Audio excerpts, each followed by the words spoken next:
बाबा आया करतारपुर, पेख उदासी सकल सगल उतारा। पहर संसारी कपड़े, मंजी बैठ किया अवतारा। उल्टी गंग बहाइयो न, गुर अंगद सिर ऊपर धारा। पुती कौल न पाया, मन खोटे आकी नसियारा। बाणी मुखों उचारी है, होए रुशनाई मिटे अंधारा। ज्ञान घोष चर्चा सदा, अनहद शब्द उठे धुनकार। सोदर आरती गावीए, अमृत वेले जाप उचारा। गुरमुख भार अथर्वण धारा, गुरमुख भार अथर्वण धारा। वाहिगुरु जी का खालसा, वाहिगुरु जी की फतेह। जुगो जुग अटल शब्द गुरु साहिब सतगुरु धन गुरु ग्रंथ साहिब महाराज जी की मुबारक हजूरी के अंदर शामा वेले दे दीवाना की हाजरी कर रहे गुरु प्यार वाले सत्संगी जनों, मालिक की अपार बख्शिश का सदका पावन गोद के अंदर जुड़ करके गुरु प्यार वाले पासों अमृतमई बाणी के कीर्तन के नाल सांझ बना रहे सां। उपरंत भाई साहब भाई गुरदास जी दियां पवित्र वारां दी लड़ीवार विचार के नाल जुड़न का सुभाग समा प्राप्त होया है। इस लड़ी के तहत पिछलेरे दीवाना के अंदर पहली वार दियां 38 पौड़ियां दी विचार आप संतां दे नाल सांझी कीती।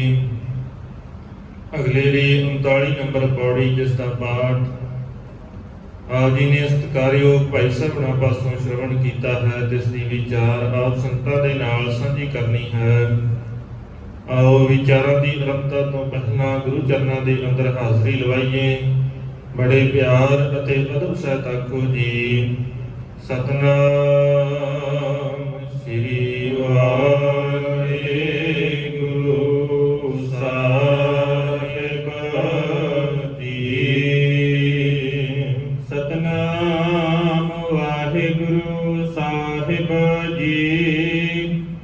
बाबा आया करतारपुर, पेख उदासी सगल उतारा।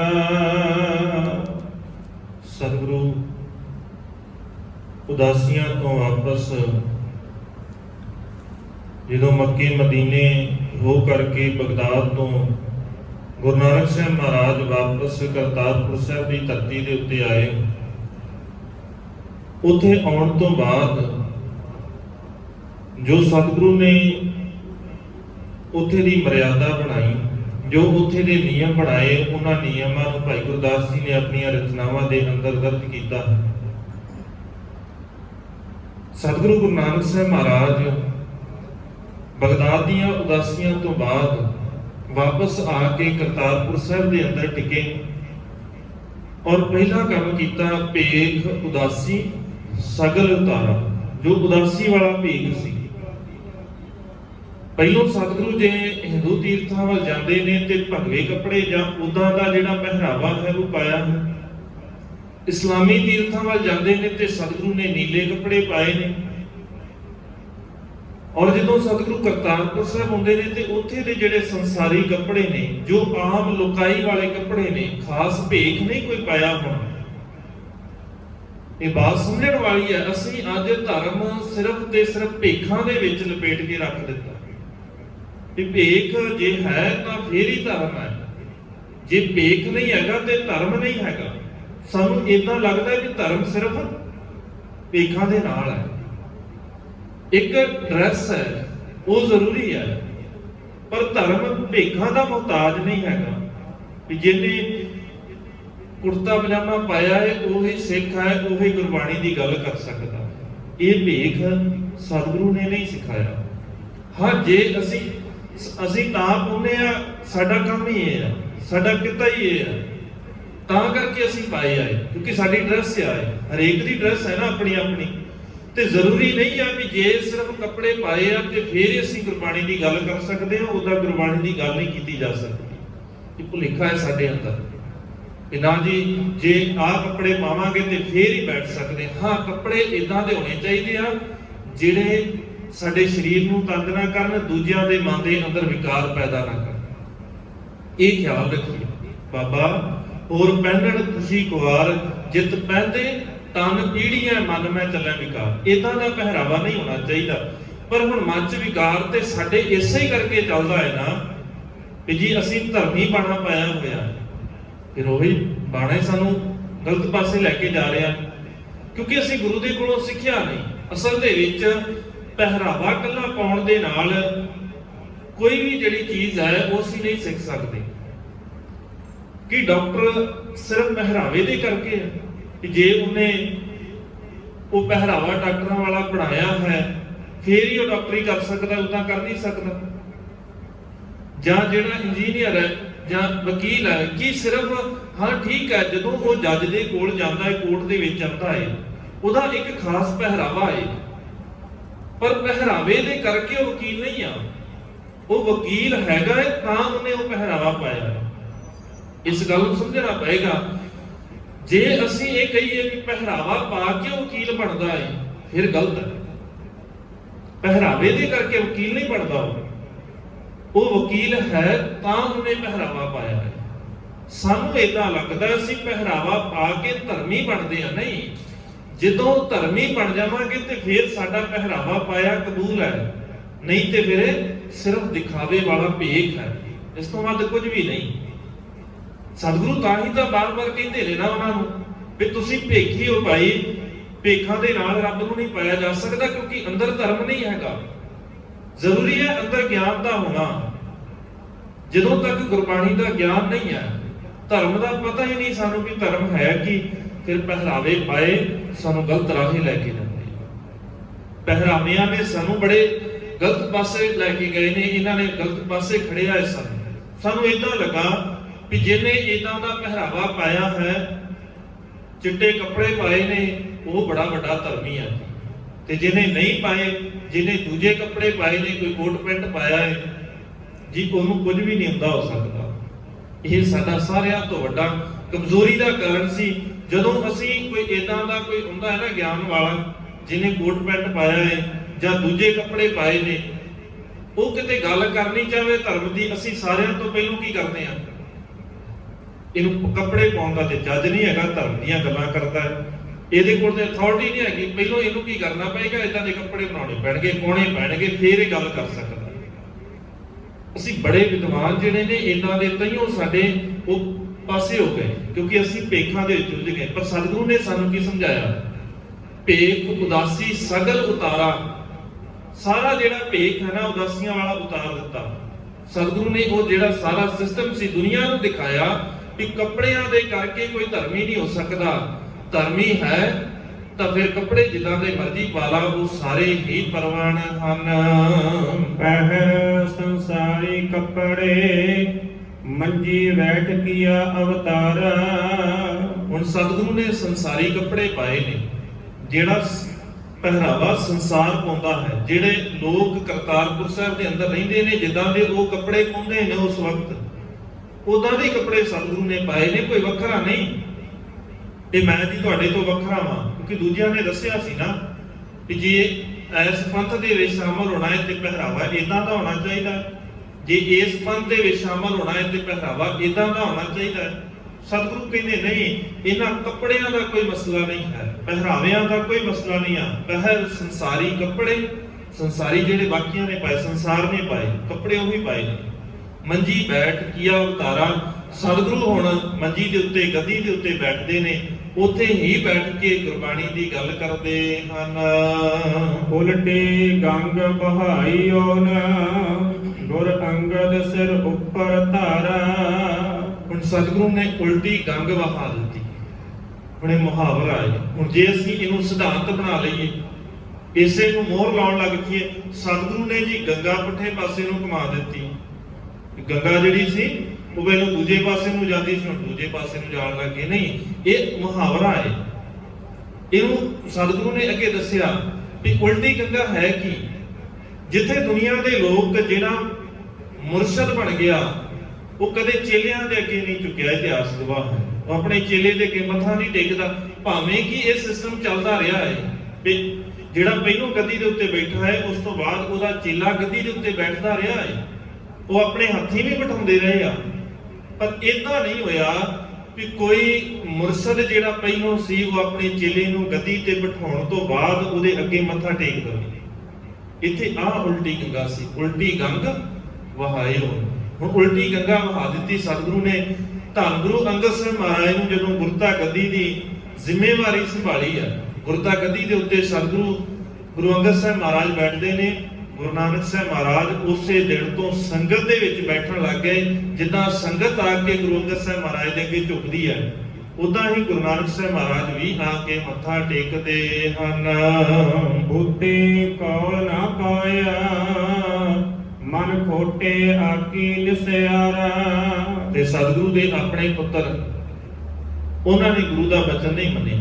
ਪੁੱਤਰੀ ਕੌਲ ਨਾ ਪਾਲਿਓ, ਕਰ ਪੀਰੋ ਕੰਨ ਮੁਰਟੀਏ। ਸਤਿਗੁਰੂ ਦੇ ਜਿਹੜੇ ਆਪਣੇ ਪੁੱਤਰ ਨੇ, ਬਾਬਾ ਸ਼੍ਰੀ ਚੰਦ ਤੇ ਬਾਬਾ ਮਹਾਦੇਵ, ਉਹਨਾਂ ਨੇ ਸਤਿਗੁਰੂ ਦੀ ਗੱਲ ਨਹੀਂ ਮੰਨੀ।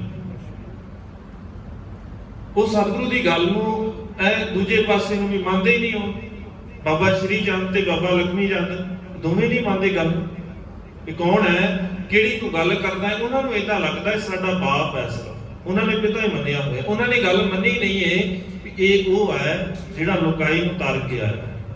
ਇਹ ਉਹ ਹੈ ਜਿਹਦੀ ਗੱਲ ਨੂੰ ਸੁਣ ਕੇ ਅਸੀਂ ਇਸ ਸੰਸਾਰ ਦੇ ਵਿੱਚੋਂ ਤਰ ਸਕਦੇ ਹਾਂ। ਉਹ ਆਪਣੀ ਮਰਜ਼ੀ ਕਰਦੇ ਨੇ। ਬਨ ਭਾਰ ਉਚਾਇਆ ਨੇ ਸੱਟੀਏ। ਇਹ ਸੰਸਾਰ ਦਾ ਭਾਰ, ਅਸੀਂ ਜੀ ਪੁੱਤਰ ਆ, ਅਸੀਂ ਸਿਆਣੇ ਆ, ਸਾਡੇ ਕੋਲ ਗਿਆਨ ਬਹੁਤ ਹੈ, ਬਸ ਇਹਨਾਂ ਗੱਲਾਂ ਦੇ ਵਿੱਚ ਹੀ ਉਲਝੇ ਹੋਏ। ਗੱਲ ਮੰਨੀ ਨਹੀਂ ਕਦੇ ਗੁਰੂ ਦੀ, ਗੁਰੂ ਦੇ ਅੱਗੇ ਝੁਕੇ ਨਹੀਂ। ਭਾਈ ਗੁਰਦਾਸ ਜੀ ਤੇ ਇਥੋਂ ਤੱਕ ਕਹਿੰਦੇ ਇਹ ਜਿਹੜੇ ਸਾਰੇ ਨੇ ਜਿਨ੍ਹਾਂ ਨੇ ਗੱਲ ਨਹੀਂ ਮੰਨੀ, ਉਹ ਉਹਨਾਂ ਦੀ ਗੱਲ ਸਾਰਿਆਂ ਦੀ ਅਗਲੇਰੀਆਂ ਪੌੜੀਆਂ ਦੇ ਵਿੱਚ ਆਏਗੀ। ਬਾਬਾ ਸ਼੍ਰੀ ਚੰਦ ਦੀ, ਪ੍ਰਿਥੀ ਚੰਦ ਦੀ, ਮਹਾਦੇਵ ਦੀ, ਇਹਨਾਂ ਸਾਰਿਆਂ ਦੀ ਗੱਲ ਜਦੋਂ ਭਾਈ ਗੁਰਦਾਸ ਜੀ ਕਹਿੰਦੇ ਨਾ ਮੀਣਾ ਹੋਆ ਪ੍ਰਿਥੀਆ, ਤੇ ਸਾਰਿਆਂ ਦੀ ਗੱਲ ਦੱਸੀ ਹੈ ਵੀ ਇਹ ਸਾਰੇ ਗੁਰੂ ਤੋਂ ਉਲਟ ਚੱਲਦੇ ਨੇ, ਗੁਰੂ ਦੀ ਗੱਲ ਨੂੰ ਮੰਨਦੇ ਨਹੀਂ। ਪ੍ਰਮਾਣ ਇੱਥੇ ਉਹ ਨੇ, ਜ਼ਰੂਰੀ ਨਹੀਂ ਹੈ ਸਾਡਾ ਸਰੀਰਕ ਸੰਬੰਧ ਹੈ ਜਾਂ ਨਹੀਂ ਹੈ ਗੁਰੂ ਦੇ ਨਾਲ। ਪ੍ਰਮਾਣ ਸਿਰਫ ਉਹ ਹੋਇਆ ਜਿਹਨੇ ਗੁਰੂ ਦਾ ਹੁਕਮ ਮੰਨਿਆ। ਉਹ ਬਾਹਰੋਂ ਆ ਕੇ ਵੀ ਮੰਨ ਲਵੇ। ਭਾਈ ਲਹਿਣੇ ਨੇ ਆ ਕੇ ਮੰਨਿਆ, ਉਸ ਗੱਦੀ ਦਾ ਵਾਰਿਸ ਬਣ ਗਿਆ। ਇਹ ਘਰ ਦੇ ਅੰਦਰ ਏਦਾਂ ਕਹਿੰਦੇ ਸਨ, ਇਹਨਾਂ ਨੇ ਏਦਾਂ ਕਹਿਣਾ ਸ਼ੁਰੂ ਕਰ ਦਿੱਤਾ ਜਦੋਂ ਸਤਿਗੁਰੂ ਕਹਿੰਦੇ ਨੇ ਕਿਸੇ ਕੰਮ ਨੂੰ। ਹੁਣ ਉਤੋਂ ਜੇ ਸਾਖੀ ਦੇ ਅੰਦਰ ਆਉਂਦਾ ਹੈ ਨਾ ਕਿ ਸਤਿਗੁਰੂ ਨੇ ਕਿਹਾ ਵੀ ਆ ਭਾਂਡਾ ਕੱਢ ਕੇ ਲਿਆਓ, ਉਹ ਕਹਿੰਦੇ ਭਾਂਡੇ ਤੇ ਬਹੁਤ ਆ, ਤੇ ਸਾਨੂੰ ਕੀ ਲੋੜ ਹੈ ਕੱਢਣ ਦੀ, ਹੋਰ ਫੜ ਲਵਾਂਗੇ। ਨਾਲੇ ਸਾਡਾ ਕੰਮ ਥੋੜੀ ਨਾ ਭਾਂਡੇ ਕੱਢਣਾ, ਗੰਦਗੀ ਦੇ ਵਿੱਚੋਂ ਨਾਲੇ ਦੇ ਵਿੱਚ ਵੜਨਾ ਸਾਡਾ ਕੰਮ ਥੋੜੀ ਨਾ। ਤੇ ਜੇ ਸਤਿਗੁਰੂ ਭਾਈ ਲਹਿਣੇ ਵੱਲ ਦੇਖਦੇ ਨੇ ਤੇ ਭਾਈ ਲਹਿਣਾ ਬਿਨਾਂ ਸੋਚੇ ਸਮਝੇ ਜਾ ਕੇ ਕੱਢ ਲੈਂਦਾ। ਮਸਲਾ ਕੀ ਹੈ? ਗੁਰੂ ਨੇ ਕਹਿ ਦਿੱਤਾ, ਬਸ ਕਿਉਂ ਕਿਹਾ, ਕੀ ਕਿਹਾ, ਇਹਨਾਂ ਗੱਲਾਂ ਦੇ ਵਿੱਚ ਨਹੀਂ ਪੈਣਾ।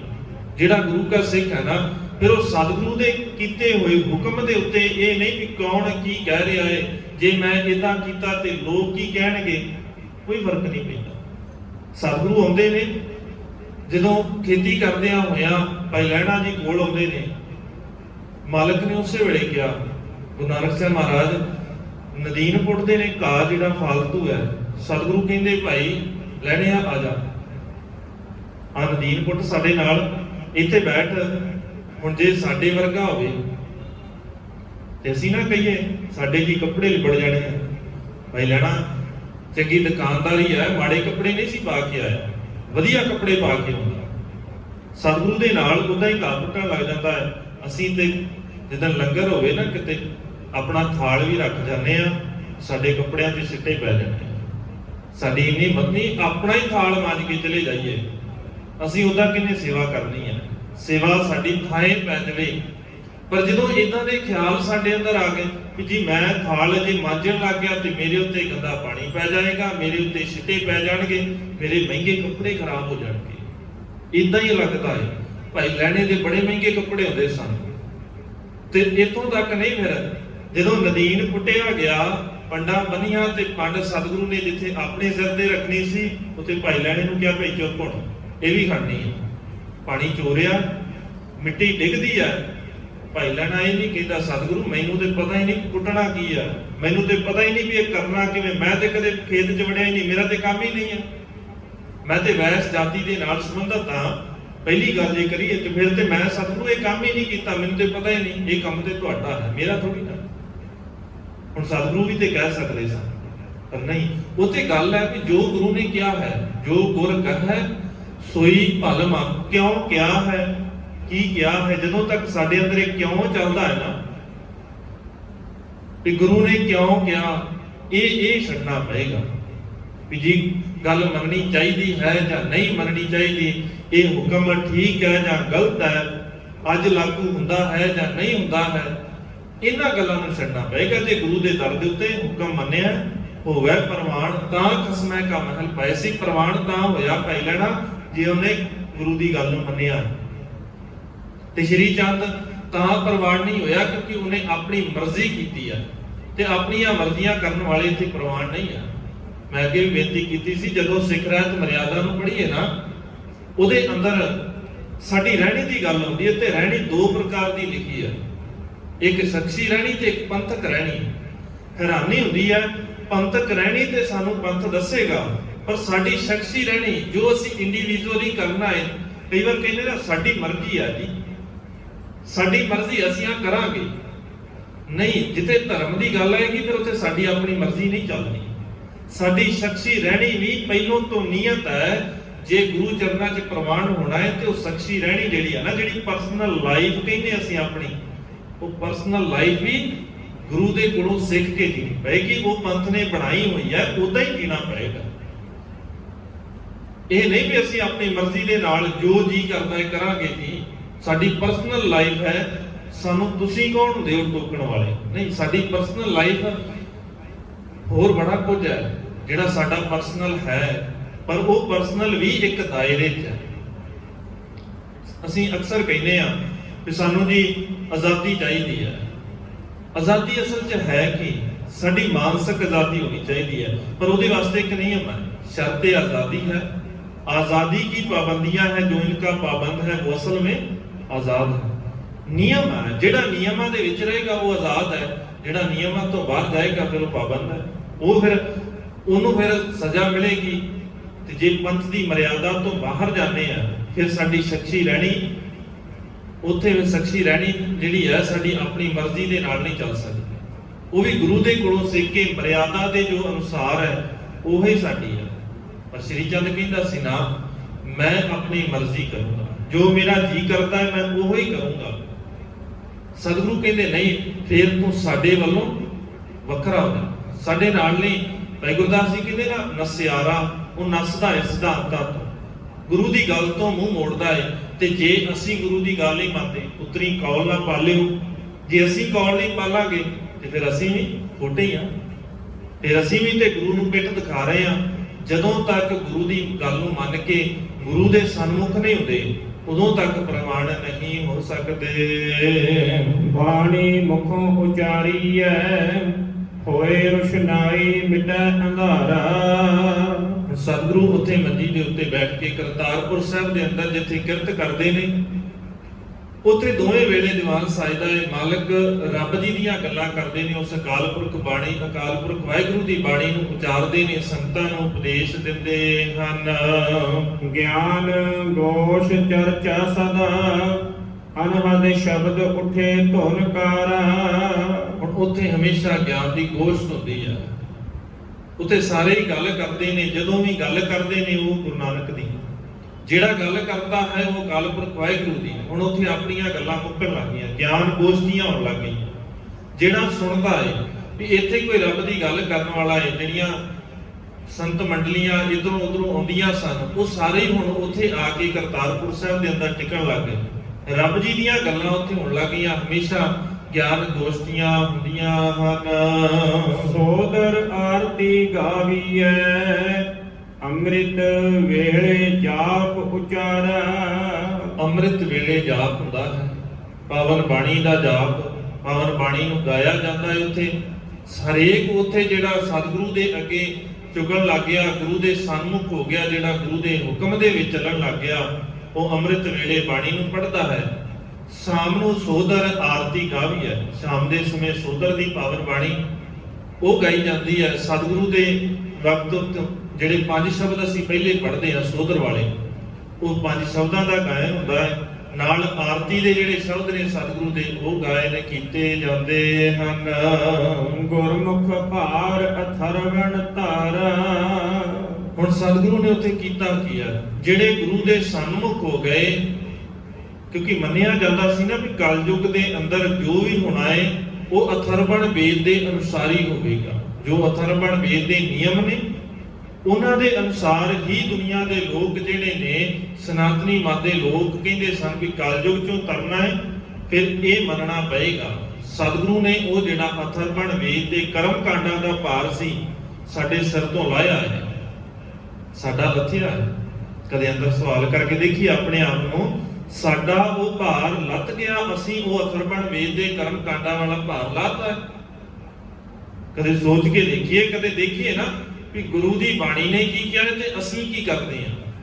ਸਾਡਾ ਸੁਭਾਅ ਸੀ ਦੂਜਿਆਂ ਨੂੰ ਬੜਾ ਦੇਖਦੇ ਹਾਂ, ਦੂਜਾ ਜੀ ਉੱਥੇ ਮੱਥਾ ਟੇਕਣ ਗਿਆ, ਦੂਜਾ ਉੱਥੇ ਗਿਆ। ਆਪਣੇ ਅੰਦਰ ਦੇਖੀਏ ਵੀ ਜੋ ਮੈਂ ਕਰ ਰਿਹਾ ਉਹ ਠੀਕ ਹੈ। ਸਾਡੀ ਹਾਲਤ ਇਦਾਂ ਦੀ ਹੈ, ਸਾਡੇ 90% ਕੰਮ ਜਿਹੜੇ ਨੇ ਨਾ ਉਹ ਅਜੇ ਵੀ ਅਥਰਵਣ ਵੇਦ ਵਾਲੇ ਚੱਲਦੇ ਨੇ। ਇਹ ਸੱਚ ਹੈ, ਅਜੇ ਵੀ ਉਦਾਂ ਦੇ ਚੱਲਦੇ ਨੇ। ਗੁਰੂ ਦੀ ਮੱਤ ਵਾਲੇ ਬੜੇ ਘੱਟ ਨੇ ਜਿਹੜੇ ਗੁਰੂ ਦੀ ਮੱਤ ਦੇ ਨਾਲ ਚੱਲਣ ਵਾਲੇ ਕੰਮ ਨੇ, ਮਰਿਆਦਾ ਦੇ ਅਨੁਸਾਰ ਜਿਹੜੇ ਕੰਮ ਨੇ ਅਜੇ ਵੀ ਨਹੀਂ ਬੜੇ ਕਰਦੇ ਅਸੀਂ। ਸਾਡੇ ਬਹੁਤਾਤ ਕੰਮ ਅਜੇ ਵੀ ਅਥਰਵਣ ਵੇਦ ਵਾਲੇ ਨੇ। ਸਤਿਗੁਰੂ ਨੇ ਉਹੀ ਤੇ ਭਾਰ ਸਾਡੇ ਸਿਰ ਤੋਂ ਲਾਇਆ ਸੀ ਕਿ ਭਾਈ ਕਰਮ ਕਾਂਡਾਂ 'ਚ ਨਾ ਉਲਝ, ਇਹਨਾਂ ਦੇ ਨਾਲ ਕੁਝ ਨਹੀਂ ਹੋਣਾ। ਇੱਥੇ ਸੌਖਾ ਰਸਤਾ ਹੈ, ਸਿੱਧਾ ਰਸਤਾ ਹੈ। ਗੁਰੂ ਦੀ ਗੱਲ ਨੂੰ ਮੰਨ, ਗੁਰੂ ਦੇ ਹੁਕਮ ਦੇ ਨਾਲ ਜੀਣਾ ਸ਼ੁਰੂ ਕਰ, ਨਿਰਮਲ ਕਰਮ ਸ਼ੁਰੂ ਕਰ ਦੇ। ਇਹੀ ਅਸਲ ਦੇ ਵਿੱਚ ਧਰਮ ਹੈ। ਸਤਿਗੁਰੂ ਨੇ ਨਿਰਮਲ ਕਰਮ ਸਿਖਾਏ ਨੇ ਸਾਨੂੰ। ਉਹ ਨਾ ਤੇ ਸਾਡੇ ਨਿਰਮਲ ਕਰਮ ਰਹੇ, ਨਾ ਸਾਡਾ ਨਿਰਮਲ ਸੁਭਾਅ ਰਿਹਾ, ਨਾ ਅਸੀਂ ਨਿਰਮਲ ਬਾਣੀ ਦੇ ਨਾਲ ਅਜੇ ਤੱਕ ਜੁੜ ਸਕੇ। ਤਾਂ ਹੀ ਕਰਕੇ ਸਾਡੇ ਅੰਦਰ ਕਰਮ ਕਾਂਡ ਨੇ ਅਜੇ ਵੀ ਬੜਾ ਕੁਝ ਹੈ ਜੀ ਇਦਾਂ ਦਾ ਜਿਹੜਾ ਸਾਡੇ ਅੰਦਰ ਚੱਲਦਾ ਹੈ। ਜਦੋਂ ਅਸੀਂ ਧਿਆਨ ਦੇ ਨਾਲ ਆਲੇ ਦੁਆਲੇ ਝਾਤ ਮਾਰੀਏ, ਆਪਣੇ ਅੰਦਰ ਝਾਤ ਮਾਰੀਏ, ਜਿਹੜੇ ਕੰਮ ਕਰਦੇ ਆ ਕਿ ਉਹ ਸੱਚਮੁੱਚ ਗੁਰੂ ਦੀ ਮੱਤ ਦੇ ਅਨੁਸਾਰ ਨੇ, ਜਿੱਦਾਂ ਜੀ ਰਹੇ ਆ ਕਿ ਸੱਚਮੁੱਚ ਗੁਰੂ ਦੀ ਮੱਤ ਦੇ ਅਨੁਸਾਰ ਹੀ ਹੈ।